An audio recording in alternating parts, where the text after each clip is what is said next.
ایران کا بادشاہ بہت دنوں سے پریشان تھا۔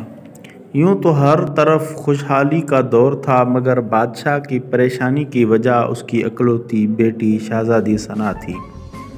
ہر باپ کی طرح بادشاہ اپنی بیٹی کی شادی کر کے اپنے فرض سے سبکدوش ہونا چاہتا تھا، لیکن شہزادی ثنا نے بھی عجیب اعلان کر رکھا تھا کہ جو شخص اس سوالوں کے درست جواب دے گا وہ اس سے شادی کرے گی۔ آس پاس کے ریاستوں کے کئی شہزادے آئے مگر ناکام لوٹ گئے۔ اس ملک میں نوجوان طالب علم بھی رہتا تھا، اس کا نام اعظم تھا۔ اس نے اپنے والد سے کہا کہ وہ بھی اپنی قسمت آزمانا چاہتا ہے۔ اعظم کے والد استاد تھے اور کئی برسوں سے لوگوں میں علم کی روشنی بانٹ رہے تھے۔ ملک فارس کا وزیر اعظم، بڑے بڑے درباری اور شہر کے قاضی بھی ان کے شاگرد تھے۔ باپ نے بیٹے کی خواہش دیکھی تو بولے، بیٹا اگر تو ناکام لوٹا تو تیرا کچھ نہیں جائے گا۔ لوگ کیا کہیں گے کہ ایک استاد کا بیٹا ناکام ہو گیا۔ اعظم اپنے باپ سے کہنے لگا، بابا بڑے بڑے شہزادے لوٹ گئے، اگر میں بھی ناکام ہو گیا تو کیا ہوا؟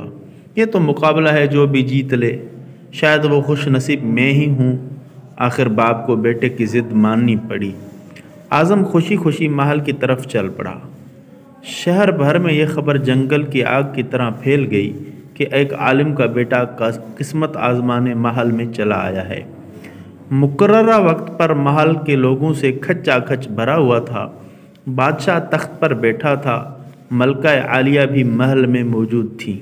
وزیر، امیر، درباری اور عوام الناس سب دربار میں موجود تھے۔ آخر شہزادی نے اپنا پہلا سوال کر ڈالا۔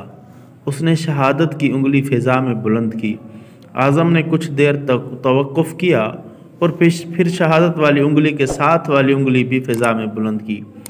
یہ دیکھ کر شہزادی مسکرا اٹھی اور ملکہ عالیہ بولی، شاباش اے نوجوان، تم پہلا مرحلہ کامیابی سے طے کر گئے ہو۔ دوسرے سوال کے لیے شہزادی کرسی سے اٹھی اور ہاتھ میں تلوار لے کر ہوا میں چلانے لگی۔ کچھ دیر بعد وہ دوبارہ اپنی نشست پر آ کر بیٹھ گئی۔ بادشاہ سمیت ہر درباری کی نظر اعظم پر تھی۔ اعظم کھڑا ہوا اور اپنی جیب سے قلم نکال کر فضا میں بلند کر دیا۔ شاباش اے نوجوان، ہم خوش ہوئے، یہ جواب بھی درست ہے۔ ملکہ عالیہ کی آواز دربار میں ابھری۔ اسی کے ساتھ دربار مبارک ہو کی آواز سے گونج اٹھا۔ دو سوالات کیا تھے، ان کے جوابات کیا تھے؟ اب ہر شخص اس پر غور کر رہا تھا کہ شہزادی نے کیا پوچھا اور اعظم نے کیا جواب دیا۔ لوگوں کے لیے یہ ایک راز تھا۔ آخر شہزادی نے تیسرا سوال کر ڈالا۔ وہ تیزی سے سیڑھیاں اتری اور تیزی سے سیڑھیاں چڑھ کر دوبارہ اپنی نشست پر بیٹھ گئی۔ یہ بڑا عجیب و غریب سوال تھا۔ ہر طرف خاموشی اور سناٹا چھایا ہوا تھا۔ لوگوں کی سانسیں رک گئی تھیں۔ اب تو اعظم کے ہاتھ پاؤں ٹھنڈے ہوئے جا رہے تھے۔ آخر اعظم کھڑا ہوا اور اپنے دل پر ہاتھ رکھ کر شہزادی کی طرف دیکھنے لگا۔ مرحبا مرحبا اے نوجوانوں، مبارک ہو، شہزادی نے تمہیں پسند کر لیا ہے۔ ملکہ عالیہ کی آواز کے ساتھ ہی شہزادی ثنا شرما کر محل کے اندرونی حصے میں چلی گئی اور محل مبارک بادی کی آواز سے گونج اٹھا۔ وہ دل ہی دل میں اللہ کا شکر ادا کر رہا تھا جس نے یہ اعزاز بخشا تھا۔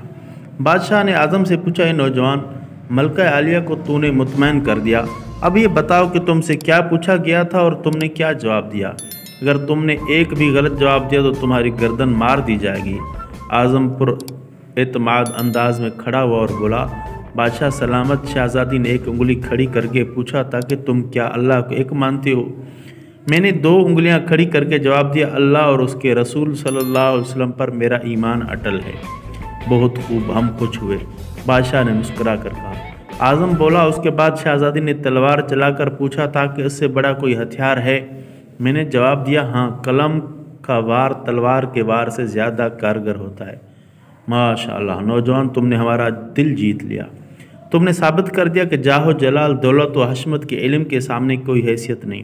لیکن تیسرا جواب؟ بادشاہ نے حوصلہ افزائی کرتے ہوئے پوچھا۔